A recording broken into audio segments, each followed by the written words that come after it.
Yes, David Krayden here for the Post Millennial, and today we're interviewing Freedom Convoy leader Tamara Lich, and she is with us today to discuss not only her and tremendous experiences as a leader of that convoy, but the release of her recent book, Hold the Line, which is climbing up the bestseller list on Amazon. So, how have things been before we get to the book, Tamara? How have things been? They've been good, very busy, really busy, but very good. Like I said, we're getting starting to get into some summer here, so I'm just trying to get outside a little bit more. And I spent a lot of time still, it seems, in front of my computer. So, but it's been good. Yeah. So why did you write Hold the Line? What inspired you to write it? Well, I think it's just such a beautiful story. It's such a beautiful story of community and a nation coming together and also a lot of people. I get messages from people all the time, people they want to know how I'm doing, how I'm holding up. And so this was a way for me to let people know that, hey, I'm doing okay. Well, you certainly seem to be. So this book is climbing up, or is it number one on the Amazon bestseller list? It is, as far as I know, still. Yes. Oh, that's Unbelievable. that is fun. So that does that surprise you that that many people are interested in your story? It does. Actually, we did a soft launch on a Thursday afternoon, and it was a number one bestseller the next day in Canadian biographies, I think, in one column, anyways. And I mean, I know that there's people out there that are really interested in the story, but I had no idea that it would do that well. Well, I'm personally not surprised, but you're doing a book tour. Is this going across Canada? Where are you right now? Yes, we're going to launch that. We're in the process of finding me an assistant who can help me organize my life. And once we have that in place in the next day or so, we'll be confirming dates for the book tour. And yes, the plan is definitely to go all across the country if we can. Are you going to be announcing these on your website or anybody else's website? They'll definitely be on the convoybook.com website, which is where the book is at right now, too, the link for that. And actually, I'm working on a website of my own right now also. So we'll definitely have those dates made public as soon as we have them all confirmed. Well, that sounds fantastic. I believe you're also doing some media work on your own. You've got a studio now, and are you doing interviews with people or? Yes, Rebel was kind enough to send me a nice fancy new microphone and a good webcam so that I can do media. I have been doing media for the book, yes, over the last week and a half also. Well, I'm so glad to hear my old friend Ezra, who I've known for decades now, is has been helping him out this way, and it's fantastic because it's new media. Like all of us who are supporting you in this and who supported the Freedom Convoy, and we're out there sometimes getting ourselves kicked and but covering this news. So everybody, I think we're all united behind you here, Tamara, and it's Thank fantastic that you. this book is doing so well. Thank you. I'm sure while you're writing the book, you reflected on what the Freedom Convoy was, what it meant for people, not only yourself but for many Canadians, including myself. I was certainly affected by it, covering it, and I was covering it for two media organizations at the time. But the effect of it was just, I think, phenomenal for a lot of people. But what kept you focused and motivated when you were sitting in jail with no bail? I mean, what did you focus on? I did a lot of praying and I did a lot of meditation, and I just felt like I understood that there was more work to be done, and perhaps, the universe or God or whatever you choose to call it just wasn't finished with me yet. And so I repeated, thy will, not my will, many times, many, many times. And I really feel, and I've said this many times before, that for me, this was a very divine experience. And I think that continues today. I mean, I feel like we were all guided and protected. You know, Chris Barber led that convoy all the way across Canada in January without a single accident, not a single accident or injury, which is in itself a miracle. And how we stayed there and everything stayed peaceful. You know, we had crowds there in the tens of thousands sometimes, you know? So yeah, it was just such a beautiful, beautiful experience for me. And even jail can't take that away from me. Did you certainly were a political prisoner. Did you feel like a political prisoner while you were in jail? Well, I've never been in that position before, so I don't really know what that would feel like. I certainly do. I certainly do get the impression that there's a bit of a vendetta and maybe some personal hard feelings, you know, in this, because the prosecution has just been unbelievably malicious and unprecedented. Yeah. You know, I guess what I meant was, I mean, you were treated worse than most murderers and rapists are in this country, who are sometimes routinely released on bail. And there seemed to be a political motivation to keep you in jail without any, at one point, any hope of bail. And they were certainly trying to make an example out of you. I mean, the judicial system, the government, the police, all of the establishment forces seem to be making an example out of you. And I'm certainly, at some point, you must have felt that the weight of the power on your shoulders. well, honestly, I kind of wear that as a badge of honor because I'm only 5 feet tall, 1 inch. I'm about 125 pounds. Mhm. And for them to treat me that way, they must be awfully frightened. Hmm. Something, you know, something about me has scared them to the point where they're willing to take these desperate measures and unprecedented steps. So I'm pretty tough. I'm a pretty tough girl, I think. And yeah, I just, again, I kind of wear it as a badge of honor. Obviously, they feel very threatened by me. I think they certainly did. What was your reaction to the Emergencies Act inquiry report? I mean, I think we last met in the midst of that, when the inquiry was meeting in Ottawa. What was your reaction to the report that basically vindicated Justin Trudeau and his decision to invoke the Emergencies Act? Well, it was disappointing. I think we all knew or expected that that was going to be the outcome, but there was still a little bit of a sliver of hope that he would rule in a different way.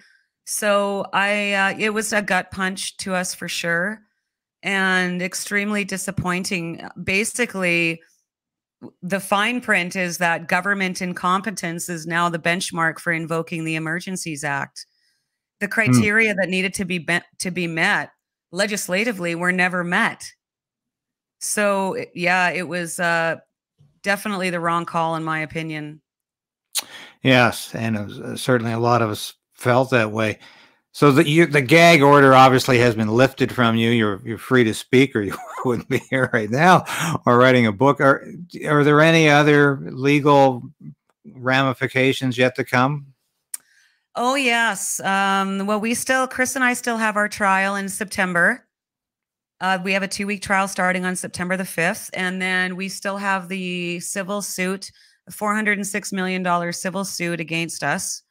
That includes myself and Chris and some of the road captains and other supporters, and he's trying to include the donors now too, so that we have a major class action lawsuit against us. We're still waiting for it. Hasn't been certified yet, but we anticipate he'll be trying to do that very soon. So I anticipate, unfortunately, being tied up in the legal system for years. You know, once you get caught up in this system, it's really hard to get out of it. That's true. The trial in September, though, should probably attract a lot of support for you and Chris. And are you anticipating a lot of crowds? I think so. I mean, we've certainly had a lot of support any time that we've had to show up in Ottawa. So I don't expect this will be any different. And you know, the Canadian people and have just been amazing, amazingly supportive, and praying for us and sending lots of love. So yeah, it'll be good to be back. I have a soft spot for Ottawa. People might find that funny, but there's really great people there.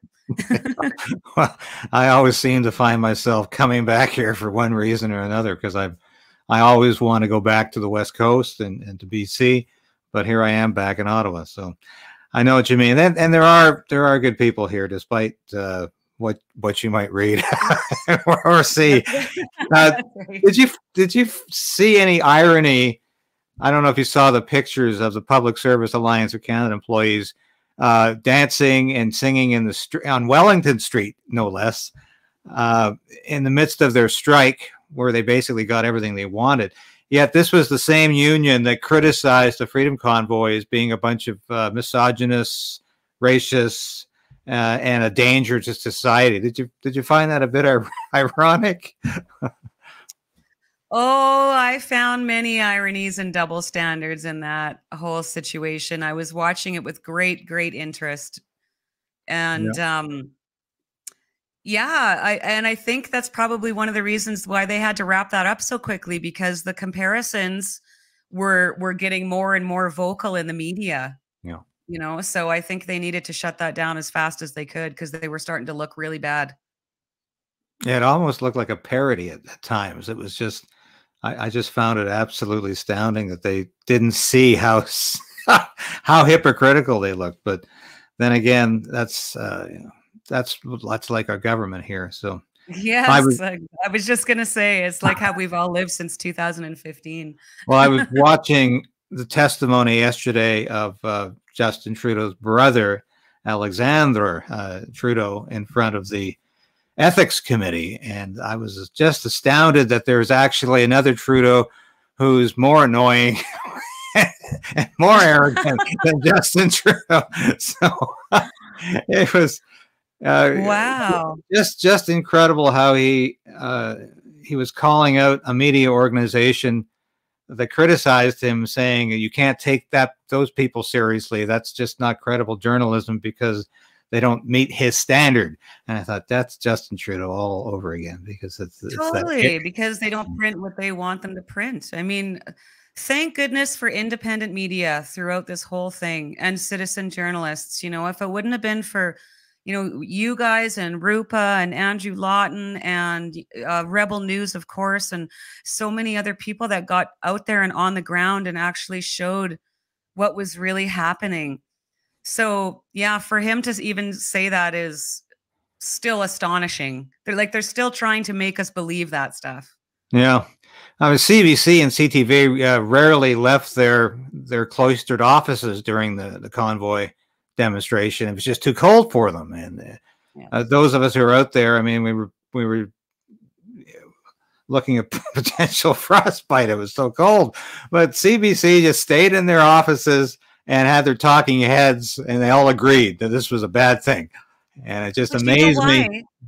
As it came out in the POEC, David, they didn't have to leave their office because they were already being fed the narrative. I mean, they had the whole narrative crafted, like we saw at the inquiry, before I even got in Big Red to leave. So, I mean, they didn't have to leave their offices. They were getting it spoon-fed to them the whole time. Very, very true. And that's, that continues, and that's what happens with a media that's subsidized by the federal government, and of course one branch of the media that's completely owned by the federal government. And it certainly does have a very toxic effect. And we saw that so vividly during the Freedom Convoy, where every mainstream media outlet was using the same script, the same talking points, and talking to the same people they all agreed. And that to me is indicative of a one-party state and an authoritarian regime. And as you say, thank God there are independent media, and Trudeau is doing his best, of course, to destroy that independent media. But I don't think he's going to be successful, because there's a thirst amongst so many Canadians for the truth, for alternate news, for objectivity, for something other than CBC/CTV/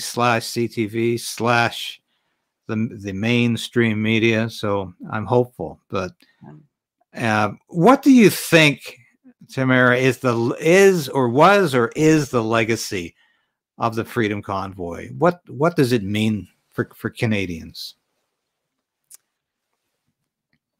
Unity and hope, and it just showed fundamentally who Canadians are. The donations, you know, whether it was monetary or food or clothing. I mean, what we, or I at least, feel so blessed to have witnessed and been a part of was the greatest show of pride in our country that I've seen in my lifetime. And it's unfortunate that the government chose to stomp all over it, because they could have turned that into a beautiful, beautiful moment. I think those are beautiful words. And I think a lot of us who watched that event unfold throughout that month of February and a few days in January were amazed that there was a political unification in this country around what really matters. And I think that's, for me, that was the defining moment, is that it was no longer about party labels so much, or even liberal conservative. It was about Canadians fighting for free speech and fighting for the basic freedoms that this government really wants to take away from us. And would you say that was relevant as well? Yeah, absolutely. Yep. And again, to draw parallels to the strike that was just happening with the PSAC workers, I mean, we all just wanted to go back to work and get our lives back and our freedoms back. And these guys are out there stomping their feet and crying because they want to get paid more money and they don't want to have to go into an office. Yeah. Like, are you for real? They already make 8% more than people doing similar work in the private sector. Like, crazy. Yeah. It was one of those great ironic moments in Canadian history, and and to me, you know, it was a charade that they knew they were going to get what they wanted from the Trudeau government all along. Those are his core supporters, and to me, they really mishandled the moment, but that's for history to decide. Thanks so much for joining me today, Tamara. And I really wish you the best on the book.